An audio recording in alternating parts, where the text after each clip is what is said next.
we're back tonight from the crackdown on Catholic pro-life kids at the Smithsonian Museum to the story of former Catholic high school student Nick Sandmann. What does all this signal for participants in the March for Life, and how will things shake out on the legal front? Joining us tonight in our studio with the answers is EWTN News legal analyst Andrea Picciotti-Bayer. Andrea, great to have you with us. Oh, Tracy, thanks for inviting me on. Oh, absolutely. It's a pleasure. You know, we've reported on this case several times, but we really haven't taken the deep dive legally into it. Let's talk a little bit more about that. I mean, it seems for these children, their only big offense was wearing hats that were pro-life and T-shirts as well. Some lawmakers, though, have signaled that this is a First Amendment violation. What are your thoughts?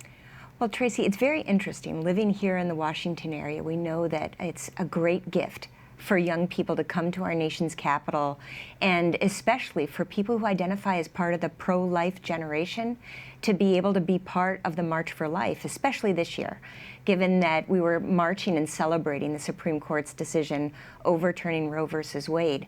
But we also know that no trip to Washington is complete unless you stop by a Smithsonian Museum. Absolutely. Or the National Archives and see where our Constitution, the Bill of Rights, or the Declaration of Independence is housed. And you're right that these young people, both at the National Archives and at the Smithsonian's Air and Space, were told that in order to visit, they had to take off their pro-life apparel.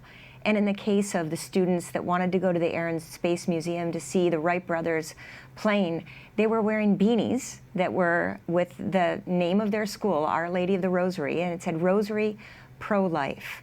And so being told that they had to take off what not only expressed their beliefs, but also their religious identity, as you know, the Rosary is such a part of our Catholic tradition, really does violate our freedom of expression and our freedom of religion. And so I think that these lawmakers rightly are concerned, and I'm very glad to see that lawsuits were filed, because oftentimes change only happens if people are forced to change. Yeah, and let's talk about that. I mean, what do you think will come from those lawsuits? How do you see this all playing out? You know, already we've seen incredible movement. First off, as mentioned earlier, there's been apologies by the Smithsonian, by the National Archives, that this isn't consistent with a welcoming for all visitors to those facilities, and that there's been retraining. What was going on is apparently security guards were the ones, the gatekeepers for these museums, were telling the students that they had to cover up or remove their pro-life apparel. So that's the first important step. But there's still a lot of questions, and perhaps these lawsuits are going to kind of ferret out what was going on that allowed this to happen, and what more needs to be done so that whatever chilling effect is had on this, it will be resolved quickly so people can know that our nation's capital is a place for people of all beliefs. Yeah, and we mentioned Nick Sandmann.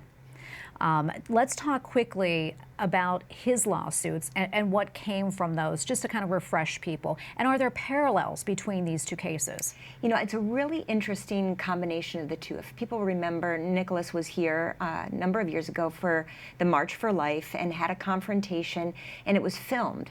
And a number of the major television outlets and newspapers were basically maligning this young Catholic person coming for the March for Life, saying that he was being aggressive towards a Native American person who was playing drums. It turns out that wasn't true, that Nick was actually the one that was being kind of the subject or the victim of aggression. And he filed lawsuits against these private media corporations, and they ended up settling large sums of money and having to apologize for jumping to conclusions. I think the parallels here are that the same security guards of these institutions thought that these pro-life kids caused a threat, or that their beliefs would somehow be kind of a threat of violence or make other people feel bad, whereas they were just there sharing their beliefs, sharing their faith, and celebrating life. We are literally almost out of time, but I do want to ask you this question. What does this mean for us as pro-lifers? I mean, what should we know about our legal rights?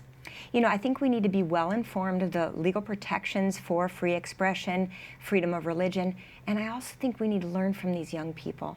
In all of those cases, they kept their cool. in the face of injustice, and that's the call that we have as pro-lifers. As we rebuild a culture of life, we need to do so with incredible interior peace and conviction that we're on the right side. Great insights as always. Andrea, great to be with you. Thanks for coming on. Thanks, Tracy.